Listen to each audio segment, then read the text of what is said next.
2026 has been on fire for mobile gaming so far. January, February, March, hit after hit. Now April's bringing even more. Hello friends, this is Mobo, and today we're checking out over 20 brand new mobile games of April 2026 you don't want to miss on Android and iOS.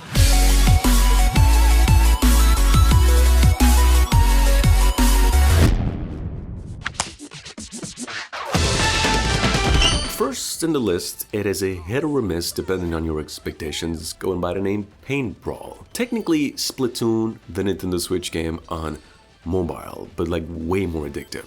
It is a 4v4 game. You're not just shooting players, you're actually pretty much pinning the whole map. So every match turns into a fight for territory where you're sliding around, spraying everything in sight, and trying not to get wiped and lose your momentum. Pretty colorful game, really sweaty, low-key competitive, easy to jump into, hard to stop playing. It's a free game, it's online, and just over 4 GB in total. Project Racer is one of those games where you instantly realize it's the real deal. Like, you couldn't try and flow it and just vibe with it if you wanted. You actually gotta drive. In fact, what's cool is that it's not just racing, it's a whole motorsport grind. You're tweaking, working with engineers, developing the car across the different season. It's low-key given F1 career mode, but on mobile. If you know racing games, this will hit. If you don't, good luck. Besides, this has been in the making for like the past 3 years. On another hand, we've got the Project Z, which is open world MMO survival with extra topping, well as I can put it. The story is you wake up as a bio-enhanced warrior weapon in a broken science fiction Earth, and it's immediately that classic loop, you know, loot, craft, build, fight, repeat, except scaled up into seasonal systems and guild activity. It's got pretty much everything in the toolbox, you know, PvP, bosses, city sieges, base building, and just a ton of progression systems stacked on top of each other. And then the vibe is somewhere between survival and MMO, war sim with a comic book energy to it. Overall, it goes really hard, but it is also a time commitment sort of game. Spider Fuser was in fact already one of those how is this even possible on mobile type of games, and in case you missed it, Chapter 2 just doubled down on that specifically. It actually feels like a real upgrade, not just filtered as more missions, more stuff happen in the city, and the whole live stream story angle feels a bit more flashed out instead of just a gimmick. Swinging is still the main star, super smooth, super satisfying, and once it clicks, you're not even touching the ground anymore. Combat's a bit tighter too, less button mashy, more flow, and graphics still borderline illegal on mobile. In short, basically, Chapter 2 just made it feel way closer to a legitimate Spider-Man experience. Fruit Ninja Adventures is technically what happens when that old school swipe addiction levels up into a full game, and actually aiming long-term development instead of quick sessions. So yeah, first of all, this ain't slicing fruit for high scores. You've got actual levels, mechanics, hazards, puzzles, stuff that forces you to lock in instead of just mindlessly swiping. 1 second you're chilling, next one you're dodging mines and landing cuts like your life depends on it. And the whole thing just has that smooth polish as well. Plus, the dojo building and progression loop gives it that one more run energy as well. It's still Fruit Ninja, just evolved and addictive again.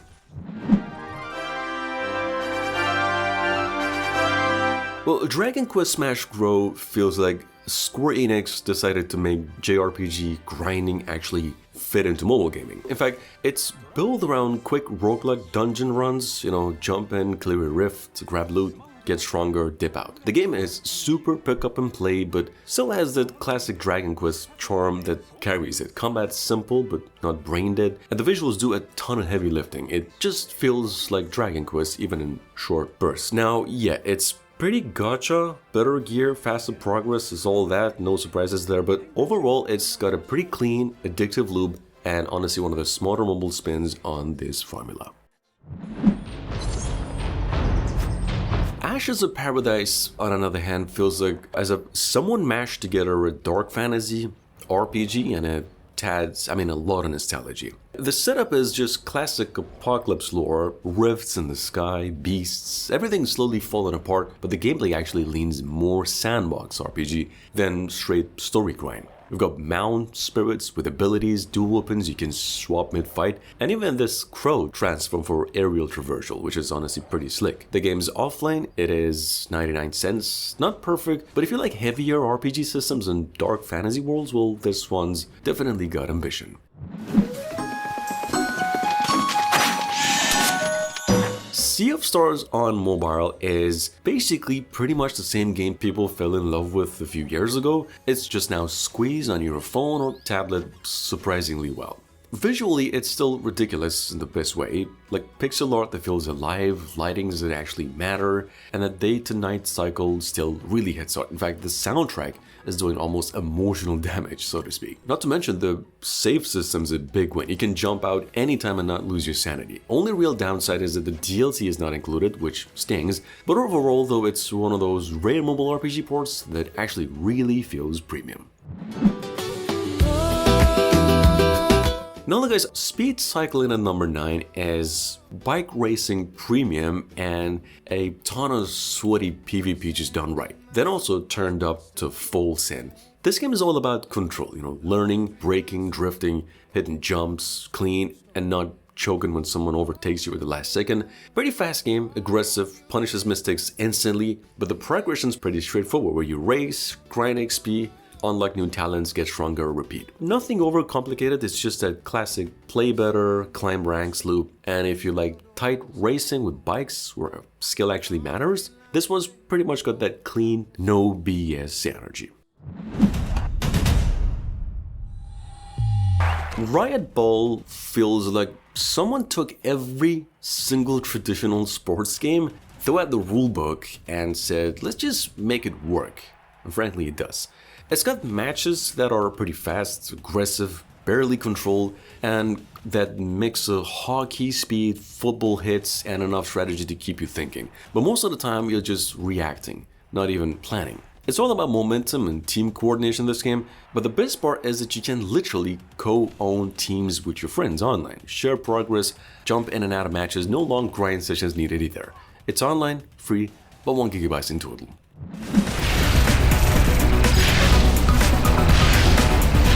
Skyforce Reloaded, on another hand, is that classic don't blink or you're dead type of game, but it's also dressed up way nicer than you'd expect. It's a full-on bullet hell, waves, lasers everywhere, bosses filling the whole screen, and somehow it still feels smooth and fresh, and you're not just surviving here. You're upgrading the ship, stacking shields, weapons, turning your little jet into an absolute tank over time. And yeah, you do need that power because difficulty ramps up really fast in this game. It's an offline game, pretty polished, has that one more run energy locked in, old school dope, it's got old school elements, modern feel, and just one of the cleanest shooters on mobile right now. Going down to number 12, it is Bladeborn. It's a action slasher at heart, but not the kind for button mashes. Instead, it's sort of straight up mind games with swords. Like every fight feels like a duel, not a brawl. You're reading stances, managing stamina, waiting for the counter window to open. The one-on-one PvP setup keeps things quick, with matches lasting just a few minutes, but feeling way more tactical than most mobile fighters. It's also got that easy to pick up, hard to actually master energy. If you're into For Honor style combat, and want something free, this is about as close as it gets right now. I actually played it just minutes ago. Now, number 13 was the game Last Line. It's actually a action-adventure and straight up, and I quote, hold the line or get swallowed type of energy. In fact, survival energy shooter to be precise. Like ruined cities, dead zones, no escape routes, no safety. It's just you, your setup, whatever firepower you manage to scrape together. Ammo matters, choke points matter, and if you get sloppy, the game doesn't forgive it. There is constant pressure, a pretty good atmosphere, and that one more wave loop that keeps you locked in. Where am I? Who am I? What is going on? Up and coming at number 14, it is a puzzle quest game we've got over here called Vanished, which is one of those games that slowly builds to surprise you. It looks like a pretty chill adventure at first, but then you realize it's making you think. in a different way. Like, you're not just matching shapes or solving basic puzzles, you're gonna be using historical tools you never even knew the purposes just to figure out how to solve the puzzles. It's got that cool learning curve without feeling like homework. It's also offline, no ads, genuinely different. If you want something smart and refreshing, well, this might be it. On another hand, with the game 10 VALKYRIE, and I think it's a rare RPG that comes once in a while that actually tells you to slow down instead.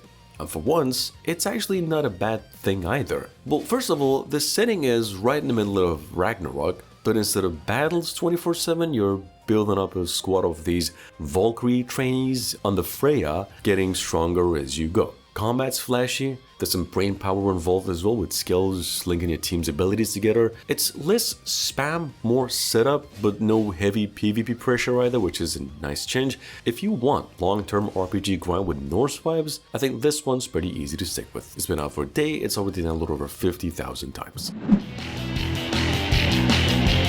Now, Mega Machines is legit one of the best new sim games that doesn't even try to impress you. It just simply does impress you, especially with its weight and not the speed to get it further. The story is you hop into these machines, instantly feel like everything you do actually matters, every scoop, every turn, every lift, and it's not arcade driving either. Quite slow, precise, and kind of satisfying in that I just move the mountain a bucket at a time way. You're gonna be running excavators, cranes, loaders. Jobs you get to do are pretty straightforward, but physics do carry the game. On top of all that, it's sort of weirdly addictive if you're into that heavy machinery challenge.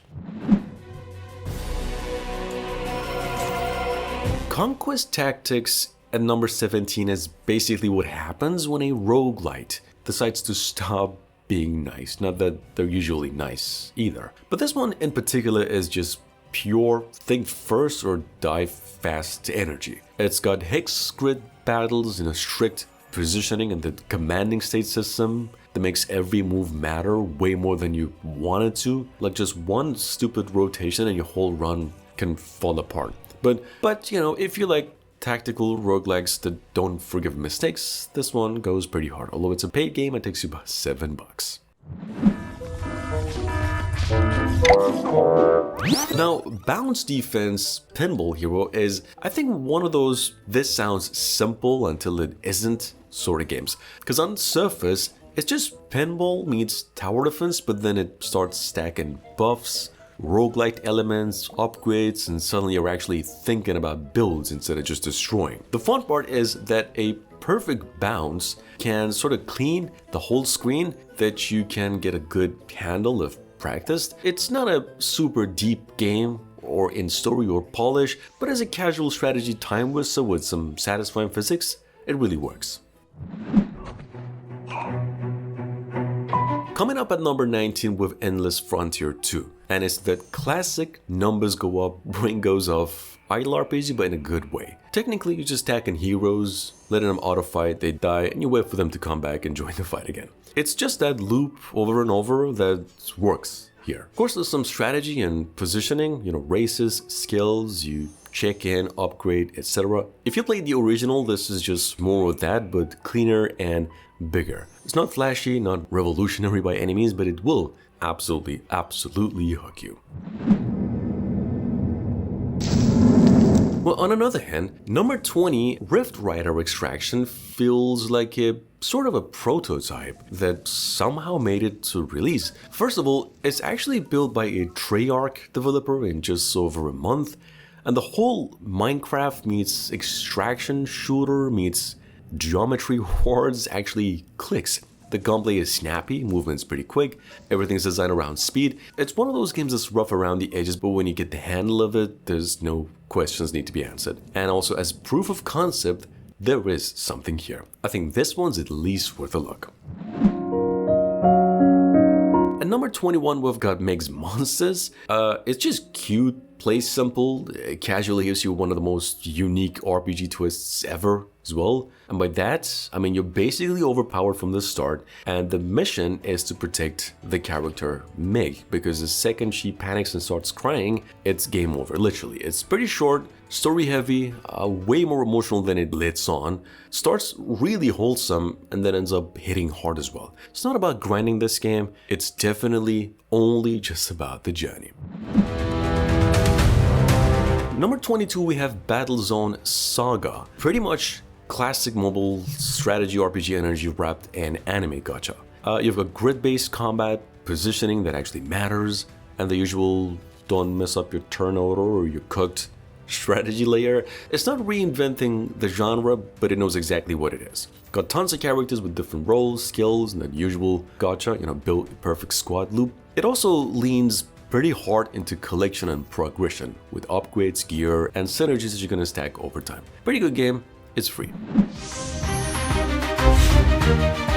And of course, well, last but not least, with Alchemy Guardians. An idle RPG, of course, that looks familiar, and yet pretty unique in some good ways. You've got the auto battles, so yeah, the game plays itself, but the real game is in team building and these elemental systems, which is where you stack the right counters and you smash your enemies into oblivion very fast if you learn the elemental system.